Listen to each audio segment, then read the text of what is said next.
Hello, everybody. I come to you again this week with some new numbers, some stats, some points of interest, some concerns. The countywide stats are as follows. Confirmed cases of coronavirus, 2,432. Total tests administered, 12,445. Residents of Dutchess County that have lost their lives to this virus, 35. Total positive cases in your town of Dover, 41.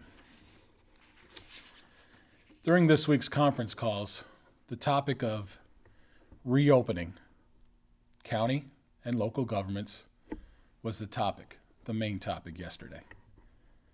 In the next 2 weeks, we hope to start thinking about reopening your local governments, your county governments, its buildings, its offices. These decisions will be made based on state and county data, state and county guidelines. The governor and the executive state that this will be looked at by the number of tests, the number of positive cases, and the traces of those cases that they find. They will do this throughout the state, each and every county. The governor has broken down the state of New York into regions. These regions are based on data and statistics. For example, some counties did not get hit hard like some other counties did. It'll only be obvious. The counties that start opening before some others were the ones that were not hit with this virus as hard. And it only makes sense. It is the safe way to go. It appears that this will be statewide. They will follow the same data and guidelines statewide through the state of New York. We as a town will follow the state and the county's lead in this process. We will not get too far ahead of ourselves. We will do what they advise us to do. The bottom line is a slow and responsible, a sensible thought process is what needs to happen. We don't want to give false hope. We don't want to go down the wrong path. We need to do what we need to do for you, the residents of Dover, to keep everyone safe and healthy. We will consider all the pros and the cons as a town board. We will evaluate all the low and high risk issues. But we will put you, the residents, your families, our neighbors, our workers, and everyone else that visits this town, we will put safety first before we make any decisions. One topic this week that did come up just about every day, the topic of whether or not to be wearing masks. It was sent down last week from the governor that if you leave your house and you cannot be sure that you can maintain the 6 feet social distance requirement from anyone that you might run into, any establishment you may be going to, you should be wearing a mask or a facial covering. I've said it before. A simple bandana will do. You have to protect yourself, first and foremost.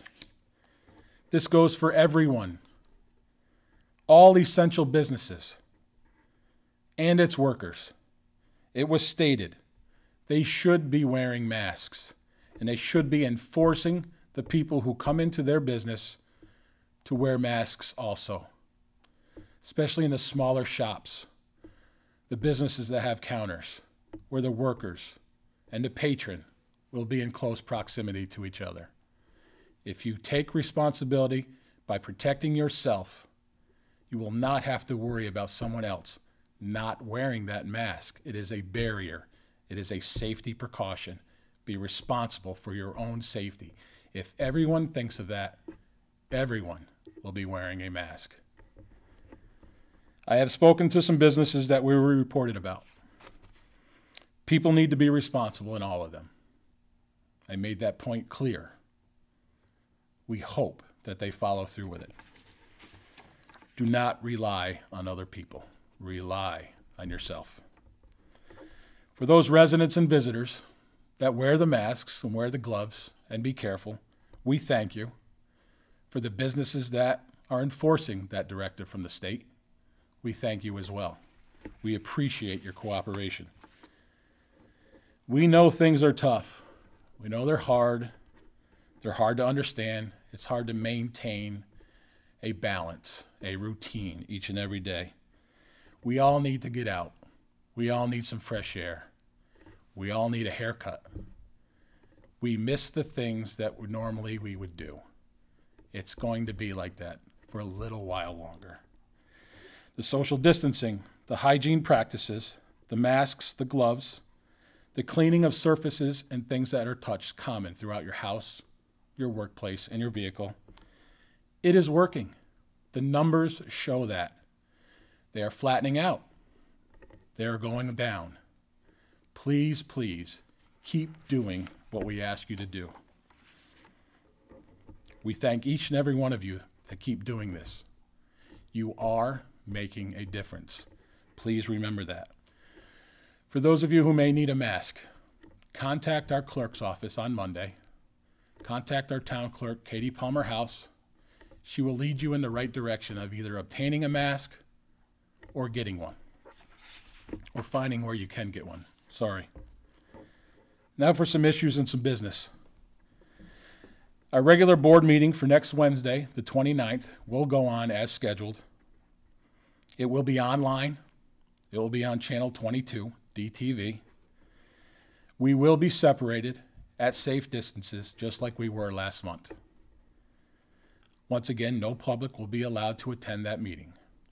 But what we do ask is if you have a concern, you have a question, something that will be on the agenda when you see it online, please get it to us in an email form or a letter. Please get it to us by 11 a.m. the day of the meeting. That way we have time to look it over and figure out what we will do and how we will answer that concern or question. Also remember, we work at half staff still, and will remain to do that until we are allowed or we feel that it's safe to bring everybody back.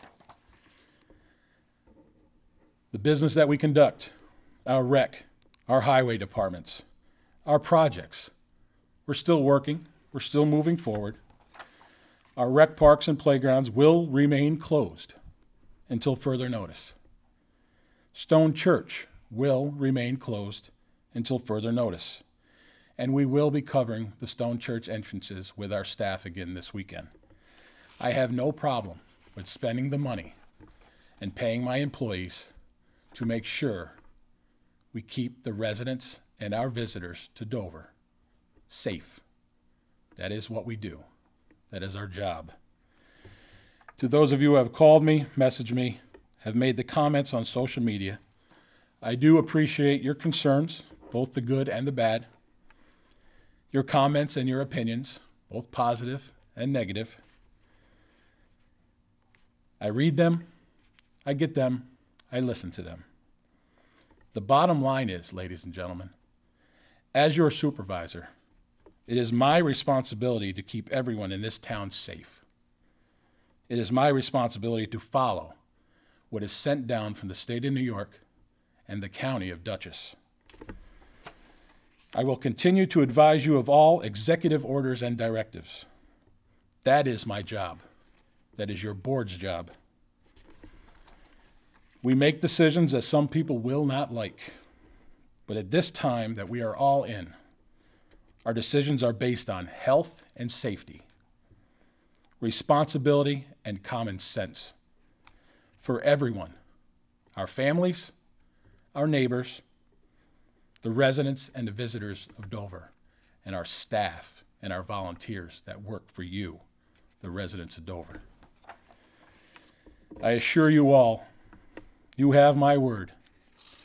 When things start opening up, social distancing lightens up, we will prioritize each and every issue.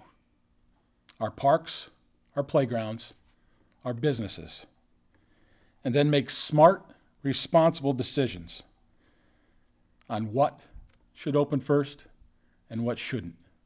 Again, safety is the main concern. Health, safety for you, the residents of the town of Dover. I stand by all of our decisions. I stand by my comments. I stand by my directives. And I am confident and certain they are all for the best interest and the safety for all of Dover and the residents and visitors within it. I do have to say a big thank you to a resident who lives in Lake Ellis down in Wingdale.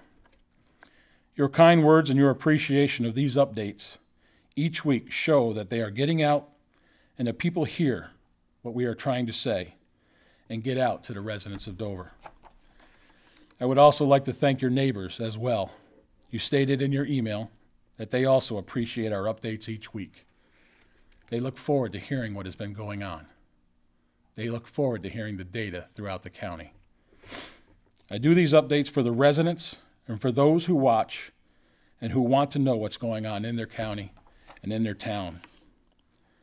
As your supervisor, I do them on behalf of your town board, the other elected officials in this town and in the county that represent us, your town workers, and its volunteers, for the reasons that you expressed in your message to me.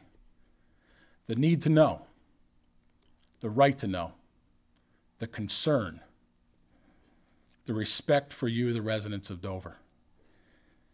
In one word, I can define that as transparency. Mr. Alden, I thank you. I thank your neighbors very, very much. It is much appreciated. Please, everyone, remember, keep doing the social distancing. Keep doing the hygiene practices. Wipe down everything, hard surfaces. Only go out when needed. Wear your masks, wear your gloves. Believe me, it is all working.